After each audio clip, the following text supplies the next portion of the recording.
बोलो सदगुरु भगवान की जय। जो बोले सो निर्भय बोल। संत शिरोमणि श्री गुरु रविदास जी महाराज की जय।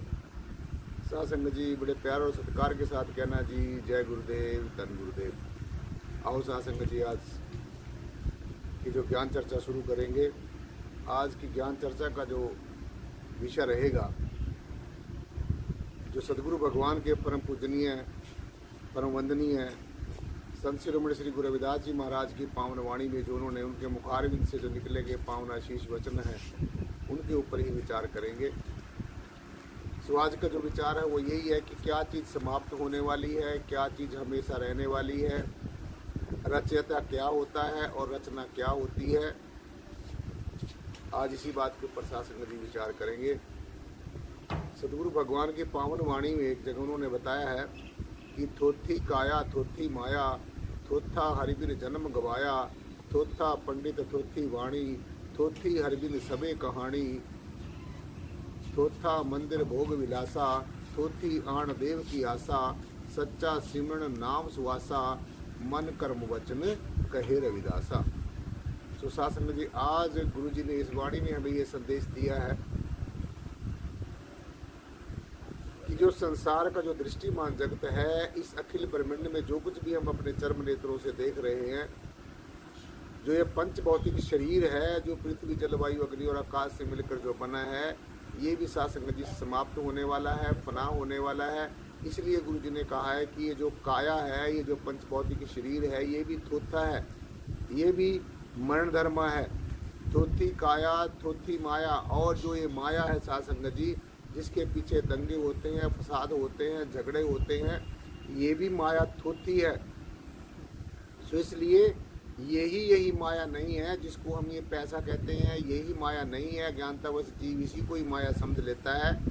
जो काल की जो माया है, जो प्रबल माया है, जो त्रिगुणात्मक माया है, जो रजोगुण की माया है, सतोगुण की माया है, तमोगुण की माया है, जो त्रिगुणात्मक माया है सासंग जी, जो काल की बहुत ही प्रबल और विकट माया है।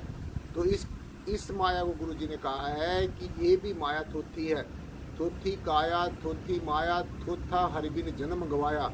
और मनुष्य का जो हीरा सा जन्म है, ये सासंग जी जो बेशकीमती जो उपहार परमेश्वर ने हमें दिया है, ये जो बेशकीमती सासंग जी अनमोल जो जन्म हमें परमेश्वर ने दिया है, और इस जन्म का परम चरम जो उद्देश्य है सासंग जी, वो भगवत प्राप्ति है। परमेश्वर की जीते जी एक रूप हो जाना है, परमेश्वर का जीते जी दर्शन करना है, परमात्मा का जीते जी साक्षात्कार करना है, और जीते जी परमात्मा के अंदर एक रस हो जाना है, एक रूप हो जाना है। सो यही हमारा मनुष्य जन्म का परम चरम उद्देश्य है। थोथी काया थोथी माया, थोथा हरिबिन जन्म गवाया। तो इंसान और सब कुछ कर लेता है सासंग जी, और जितने भी संसार की जो जड़ माया है उसको भी इकट्ठी कर लेता है, और संसार के रिश्ते नाते सगे संबंधियों को उनका भी जो व्यवहार है उनको भी निभा लेता है, और संसार का जो आकर्षण है, जो संसार की जो आसक्ति है, उसमें भी फंस जाता है। लेकिन ये एक जगह मार खा जाता है सासंग जी, और वो है कि थोथा हरिबिन जन्म गवाया।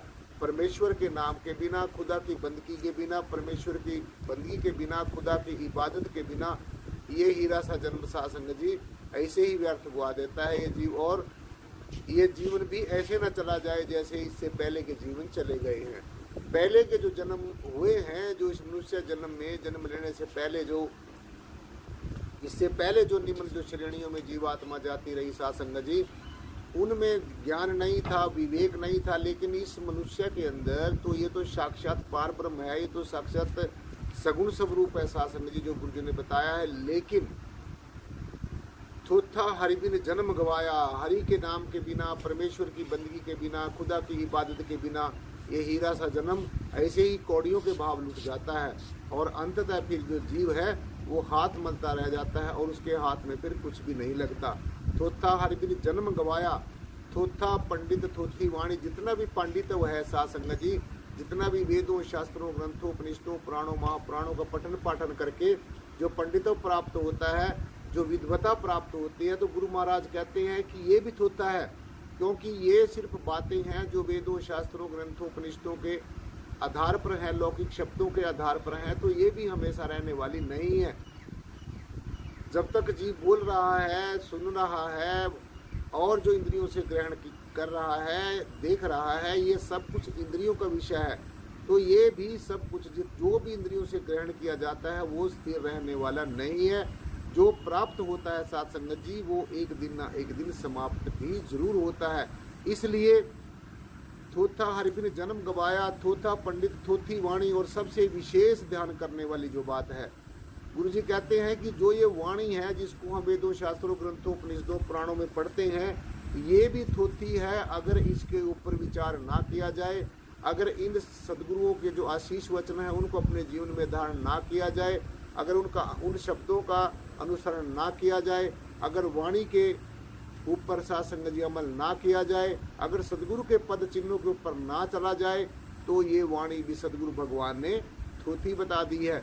इसलिए मात्र वाणी को पढ़ लेना, मात्र वाणी को सुन लेना साथ संगत जी, और ये समझ लेना कि बस मेरी भक्ति पूरी हो गई है, जैसे कह देते हैं कि वाणी के साथ जुड़ना है, ये वाणी के साथ तो आप जुड़ गए हैं। जो हम पढ़ते हैं, लिखने में आती है, ये वर्णात्मक शब्द है, ये वर्णात्मक नाम है, ये वर्णात्मक वाणी है जो हमें ये बता रही है कि हमारे अंतर में कोई ना कोई ऐसी वाणी चल रही है, कोई ना कोई ऐसी आवाज़ चल रही है, अंतर ज्योत निरंतर वाणी, यानी कि हमारे अंतर में कोई ऐसे ज्योति स्वरूप परमेश्वर बैठा है जो हमारे जीवन का आधार है, जो हमारे जीवन की ज्योति है। ऐसा हमारे अंदर को ज्योति स्वरूप परमेश्वर बैठा है, और जो अनहद जो वाणी है, जो परमेश्वर की वाणी है, जो वास्तविक वाणी है, ये हमें वाणी जो वेदों, शास्त्रों, ग्रंथों में लिखी है, हमें उसकी तरफ प्रेरणा दे रही है, हमें बता रही है, हमें इशारा कर रही है।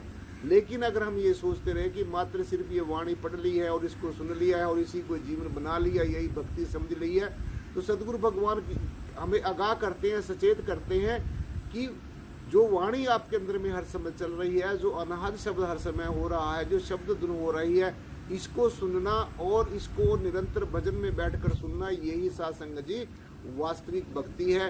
यही गुरु जी ने कहा है कि यही जो शब्द योग है, यही जो शब्द ब्रह्म है, इसके साथ जुड़ना, यही वास्तविक भक्ति है। थोथा हरिबिन जन्म गवाया, थोथा पंडित थोथी वाणी, थोथी हरिबिन सबे कहानी।